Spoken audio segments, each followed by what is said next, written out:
Prologue. The full moonshine revealed the man's face.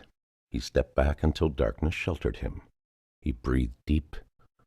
The afternoon rain had produced a thick fog, and he loved the smell of the damp earth. The mist played havoc with his eyes. Here and there, ghosts floated through the gloomy night. The lights in the bar dimmed. She passed the window, her body obscured by the Miller Lite sign. He sneered. Tonight he would extinguish her light. He had chosen this tavern because of the sign. There were other bars with a Miller Lite sign in their windows. This was the only one in Washington, D.C. that he knew had a barmaid named Miller. This night, Shannon Miller would be his. For the next 2 hours he would toy with her, giving her a chance to repent. Whether she did or not made no difference. His knives were sharp. He fingered the knife in his pocket. The blade was sharp, and tonight she would feel it. Tonight she would feel his blade. An hour before sunrise her time would run out. As with the others, he would weigh down her body with a cement block. Barely alive, she would struggle against death as they all did. The water filled her lungs. The last thing she saw on this earth would be his eyes, the eyes of her murderer. How long would it take before her family, her friends, reported her missing? A day? Possibly 2? Surely no longer. Then the search would begin. He would watch the reports, recording it all on his DVR. In a week or 2, some tourist or jogger would spot a floater on the Potomac. All evidence washed away, she would be just another woman executed by the D.C. killer. He would add her disc to his collection. He whiled away the time thinking about his first kill. She had lounged in her bath thinking she was alone. When he entered the bathroom, she smiled. The expression on his face made her smile falter. He came at her, grasping her by her shoulders. He pushed her down, holding her struggling body under the water. Her eyes wide with terror, she tried to plead with her murderer, to ask her husband, why? He sank her body in the Potomac, the first victim of the D.C. killer. The door opened. Shannon Miller stood in the breach surveying the parking lot. Nervous, she started to go back inside, then changed her mind. She peered toward him, her eyes trying to penetrate the mist and gloom. He was a shadow invisible to her. Satisfied, she stepped out, locked the door, and hurried across the deserted lot to her car, a red Toyota with more rust than red. The tap-tap of her high heels pulsated on the cracked asphalt. The beat of her shoes matched the throb of his heart. He could hear her heavy, fearful breathing. He smiled. The moon scurried behind the clouds as if to hiding its face in horror. He was an avenger, a messenger of God. His mission was to rid the nation's capital of immoral women. Bearing him, prostitutes now walked the streets in pairs. Even in their terror, they still pursued their wicked trade. At times, he saw them huddled in groups of 3 or 4. They reminded him of children in a thunderstorm. Like a spirit, he crept in her direction. The only light was cast by the Miller Lite sign and a distant street lamp.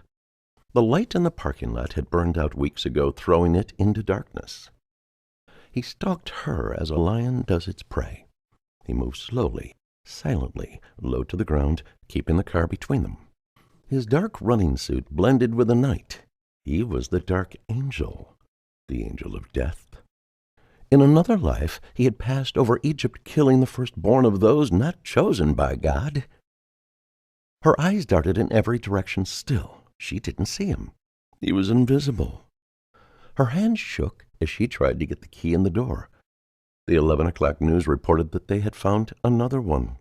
If he stuck with his pattern, the D.C. killer would strike again tonight. By morning, a woman would be dead.